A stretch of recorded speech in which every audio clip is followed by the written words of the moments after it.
Hello दोस्तों, आजकल जिधर देखो एक मूवी के बारे में बहुत चर्चा है। जी हाँ, द कश्मीर फाइल्स। और आई होप कि आपने ये मूवी देख ली होगी या फिर देखने का प्लान कर रहे होंगे। तो मेरे कुछ स्टूडेंट्स ये मूवी देख कर के आए और मुझे बताया कि सर मूवी बहुत अच्छी है, लेकिन कुछ इंग्लिश के कन्फ्यूजिंग वर्ड्स हैं वो क्लियर नहीं है। तो फिर मेरे दिमाग में आया कि मैं खुद थिएटर जा कर के मूवी देखूं और ऐसे इंग्लिश के वर्ड्स निकाल के लाऊं जिन्हें आपको एक्सप्लेन करूं, और उसके बाद ये मूवी समझना और भी आसान हो जाएगा। तो चलिए शुरू करते हैं।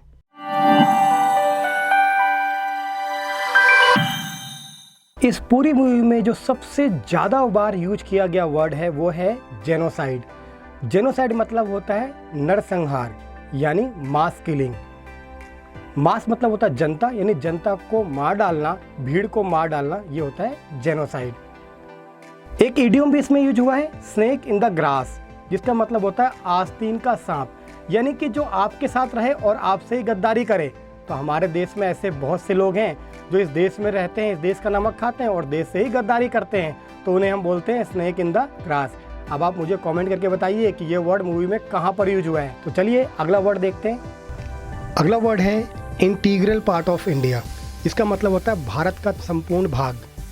आपको याद होगा मूवी में पल्लवी जोशी, जो कि राधिका मेनन का रोल कर रही थी, उन्होंने बोला Kashmir has never been an integral part of India, यानी भारत कश्मीर का अभिन्न अंग नहीं रहा है। तो चलिए अगला वर्ड देखते हैं।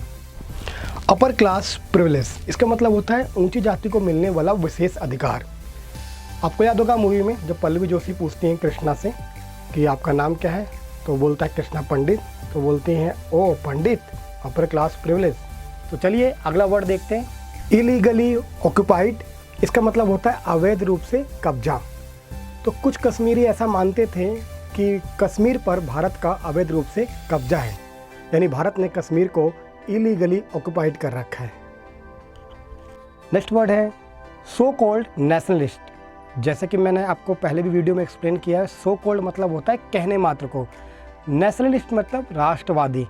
तो सो कॉल्ड नेशनलिस्ट मतलब हो गया कहने मात्र को राष्ट्रवादी, यानी जो अपने आप को राष्ट्रवादी कहे परंतु उसका बिहेव राष्ट्रवादी ऐसा ना हो, वो सिर्फ दिखावे के लिए राष्ट्रवादी हो, तो उसे बोलते हैं so called nationalist. Next word है इन्वेड। इन्वेड मतलब होता है घुसपैठ, यानी कि किसी देश में कोई दूसरे देश के लोग जब घुसपैठ करते हैं, वहाँ एंट्री करते हैं इलीगल तरीके से, तो उसे हम बोलते हैं इन्वेड। नेक्स्ट वर्ड है कन्वर्ट। कन्वर्ट तो वैसे तो कॉमन होता है कि बदलना, लेकिन यहाँ पर इस मूवी में कन्वर्ट का मतलब है धर्म परिवर्तन करना। नेक्स्ट वर्ड है माइनॉरिटीज़। जैसा कि पता ही आपको, माइनॉरिटीज़ मतलब होता है अल्पसंख्यक। तो माइनॉरिटीज़ यानी कि कश्मीर में कश्मीरी पंडित माइनॉरिटीज़ में थे, तो माइनॉरिटीज़ मतलब यहाँ पर हुआ कि वो संख्या में कम थे। नेक्स्ट वर्ड है फ्रीडम एंड इक्वालिटी, स्वतंत्रता और समानता। तो यहाँ पर इक्वालिटी का मतलब है समानता। नेक्स्ट वर्ड है स्पाई। स्पाई मतलब होता है जासूस। एक वर्ड इसमें आता है फ्रेंडशिप बिफोर नेशन। इसका मतलब होता है राष्ट्र से पहले दोस्ती, यानी कि ऐसा माना जाता है कि उस समय के प्रधानमंत्री ने ये कहा कि कश्मीर के जो चीफ मिनिस्टर है वो हमारे फ्रेंड हैं, इसलिए उन्होंने इस नीति को आगे बढ़ाया, friendship before nation. Next word है रेबल। रेबल मतलब होता है विद्रोही। इस मूवी में कई बार रेबल्स का यूज हुआ है, तो रेबल्स मतलब अनेक विद्रोहियों के लिए हम यूज करते हैं रेबल्स। नेक्स्ट वर्ड है फ्रीडम ऑफ एक्सप्रेशन, मतलब होता है अभिव्यक्ति की आज़ादी। फिल्म के सीन में आप देख सकते हैं यहाँ पर फ्रीडम ऑफ एक्सप्रेशन के ऊपर बात की गई थी। नेक्स्ट वर्ड है एक्सोडस, मतलब होता है पलायन करना, यानी कि भीड़ का एक स्थान से दूसरे स्थान पर चले जाना, डर से, मारकाट के डर से अपने स्थान को छोड़कर, यानी अपने निवास स्थान को छोड़कर कहीं और चले जाना होता है एक्सोडस। दोस्तों नेक्स्ट वर्ड है मैसेकर। मैसेकर मतलब होता है कत्लेआम, यानी भीड़ को कत्ल कर देना, यानी ये भी जेनोसाइड जैसा ही एक वर्ड है। आइए देखते हैं अगला वर्ड। दोस्तों आपको पता है भारत एक सेकुलर कंट्री है और इसमें यूज हुआ है सेकुलरिज्म। सेकुलरिज्म मतलब होता है धर्मनिरपेक्षवाद। भारत में सभी धर्मों के लोग, चाहे हिंदू, मुस्लिम, सिख, जैन, पारसी, ईसाई, ये सभी लोग एक साथ रहते हैं, मिलजुल कर रहते हैं, तो भारत एक सेकुलर नेशन है। अगला वर्ड है सॉवरेन। सॉवरेन मतलब होता है प्रभुत्व संपन्न, यानी कि अपना खुद का शासन, जिसे हम बोल सकते हैं स्वायत्त। भारत एक सॉवरेन कंट्री है क्योंकि भारत को अपना कानून बनाने का, अपना निर्णय लेने का पूरा अधिकार है, किसी और देश का प्रभाव इस पर नहीं है। दोस्तों इस मूवी के लास्ट में जब कृष्णा स्पीच देता है तो मैंने उसमें से कुछ वर्ड्स लिए हैं। तो पहला वर्ड है परसिक्यूटेड। परसिक्यूटेड मतलब होता है सताए हुए लोग, जो कि परसिक्यूट से बना है। नेक्स्ट वर्ड है स्कॉलर। स्कॉलर मतलब होता है विद्वान। ऐसा माना जाता है कश्मीर में बहुत से स्कॉलर हो चुके हैं, यानी कि स्कॉलर्स की प्रयोगशाला थी, रिसर्च सेंटर था कश्मीर। नेक्स्ट वर्ड है कॉन्स्पिरेसी। कॉन्स्पिरेसी मतलब होता है षड्यंत्र।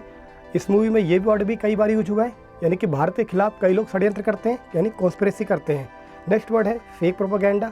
आपको याद होगा इस मूवी में वो लड़की बोलती है, जो कि आपको इमेज में दिख रही है, कि जो सच देखा है वो बताओ, फेक प्रोपेगेंडा मत फैलाओ। तो फेक प्रोपेगेंडा मतलब होता है नकली प्रचार, यानी कि मिथ्या प्रचारात्मक रूप से कुछ कहना, झूठ फैलाना, ये होता है फेक प्रोपेगेंडा। इसमें एक वर्ड आता है इस्लामिक टैरेंट का जिक्र करता है, इराकी का। इराकी एक टैरेंट होता है। टैरेंट मतलब होता है क्रूर शासक, यानी कि जो अवैध रूप से कोई राज्य को हड़प करके उसमें शासन करे, उसे बोलते हैं टैरेंट। और अंतिम वर्ड है सेपरेटिस्ट। सेपरेटिस्ट मतलब होता है अलगाववादी, पृथकतावादी, यानी कि जो ये मानते हैं कि कश्मीर को भारत से अलग कर देना चाहिए और इसके लिए वो अपने आप को फ्रीडम फाइटर कहते हैं कश्मीर का, ये लोग कहलाते हैं सेपरेटिस्ट। तो दोस्तों ये थे वो वर्ड्स। आई होप कि आपको ये अच्छे समझ में आ गए होंगे और रियल लाइफ में भी आप इनका बेहतरीन यूज कर पाएंगे। तो दोस्तों इतनी मेहनत करके आपके लिए वीडियो बनाते हैं, तो आप प्लीज़ कम से कम चैनल को सब्सक्राइब कर दीजिए, वीडियो को शेयर कर दीजिए और लाइक भी कर दीजिए। एनटीसी इंग्लिश बुक आप भारत के किसी भी कोने से फ्लिपकार्ट के माध्यम से एनटीसी की बुक ऑनलाइन मंगवा सकते हैं।